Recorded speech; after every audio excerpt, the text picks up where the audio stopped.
The Tao of Self-Confidence, episode 319.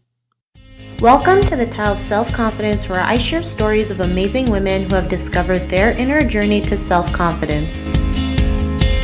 Visit our website at thetaoofselfconfidence.com. Your inner journey to self-confidence awaits. Well, hello friend. Welcome to the Tao of Self-Confidence, where I share stories of amazing women who have discovered their inner journey to self-confidence. I'm your host today, Sheena Yap Chan, and today I have a phenomenal lady on the show today. She is an entrepreneur and also a full-time traveler, and I'm just really excited to have her on and share her story with us today. So without further ado, I'm going to introduce you to Michelle Rødgaard-Jessen. Michelle, how are you today? Maybe you can fill in a little bit more about yourself to our listeners. Hi, thank you. I'm 26 years old. I'm from Denmark, and I started my business 2.5 years ago after graduating from university where I studied business. So now I have this company where we help personal brands with their online marketing. I have 2 employees and it's all remote, so I'm traveling at the same time. Awesome. Well, thanks for sharing that. And Michelle, what's your cultural background?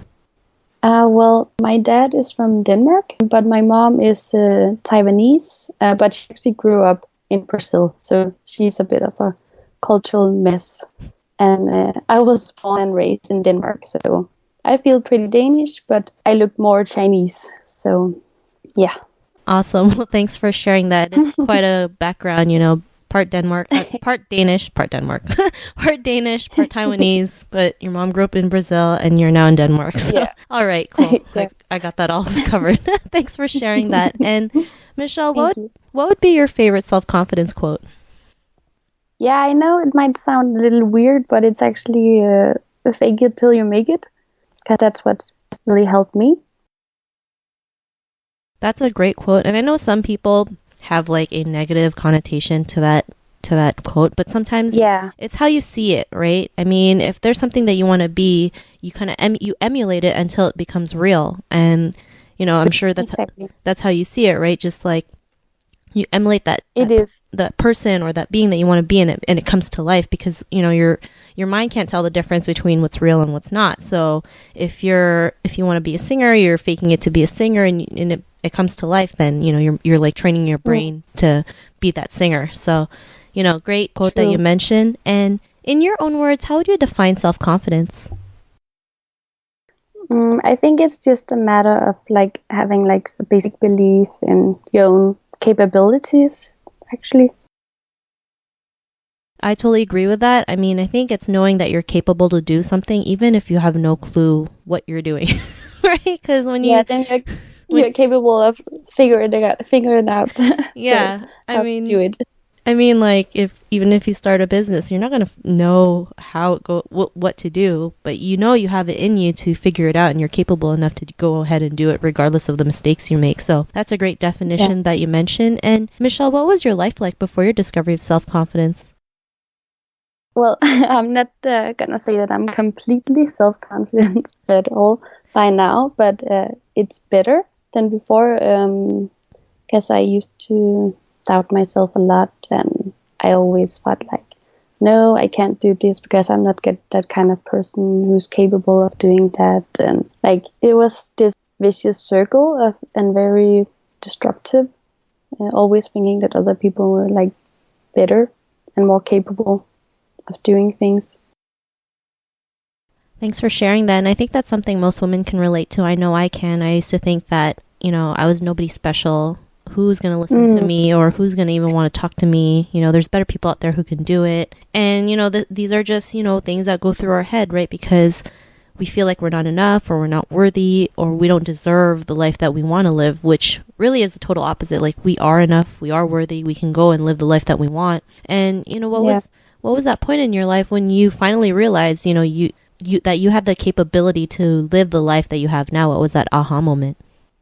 It was actually during university where we had a lot of oral exams, and I was very bad at it. I was always very nervous, even though I studied really hard. I knew all the stuff, but I was really bad at showing it at the exams.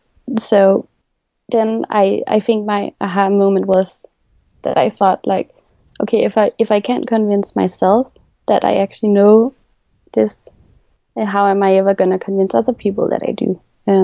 So I just started like pretending a bit more, like in the exam room, like I know this, and just changing my attitude towards the teachers, and just showing more self-confidence, even though I was so nervous. And it just really helped that I was just changing my attitude and doing this. So I actually started getting better grades from that. And that's also why my motto is fake it till you make it, because I just pretended and then it became real. So I think in that way I was able to like cut the vicious circle, or what you say, and it's a great tool for me now to just, if I'm in a situation where I'm nervous, I just pretend, oh, I got this, and it really helps. Thanks for sharing that. And it's crazy when you just change your attitude, what a difference it makes, right? I mean, it's simple, but yet not easy at the same time, because I'm sure at first it was very uncomfortable and you're like wondering, is this even going to work? But it did for you, which is great. And, because of that, what's your life been like now? Well, it's not like it's perfect, but I think it's given me like a tool and a belief in the fact that I can actually do it, and I'm capable of a lot, and I just have to show it more and not be afraid. Awesome. Well, thanks for sharing that. And, it shows, right? I mean, you're there traveling the world. I mean, it takes a lot of courage to open your business, to live the life that you want, especially, growing up as an Asian woman. It's not always, the way, but, No. At least you're showing others what's possible. So that's really cool. And to the woman who's listening to your episode, she may be in her own journey of self-confidence. What would be that one tip you would give to her? Yeah, it would have to be fake it till you make it. Awesome. Short and sweet. And, it really does work when you see it, in a way that can really help you, which is great. Thanks for sharing that tip. And if our listeners wanted to get to know a little bit more about you and what you do, is there any links or social media profiles we can connect with? Yeah, they can find me on Twitter. It's Michelle Rød, R-O-E-D. I know it's a bit Danish. And they can find my company webpage, workhero.dk, but it's all in Danish. So I'm not sure how many Danish listeners you have. I think it'll be fine. Google translates everything. So. Yeah, exactly. So thanks for sharing that. And to our listeners, if you want to connect with Michelle, you can also head on over to thetaoofselfconfidence.com and search for Michelle's name. Her show notes will pop up along with everything else we talked about. And I just want to thank Michelle for taking the time to share her story with us on self-confidence. So Michelle, thank you so much. You're welcome. Thanks again. It was an honor having you on. And to our listeners, be on the lookout for another new episode of another amazing woman's journey to self-confidence. And we'll talk to you soon. Bye for now. Thank you for tuning in to another amazing episode of the Tao of Self-Confidence. Sign up for our free membership site to get more amazing resources for self-confidence by visiting our website at thetaoofselfconfidence.com. Your inner journey to self-confidence awaits.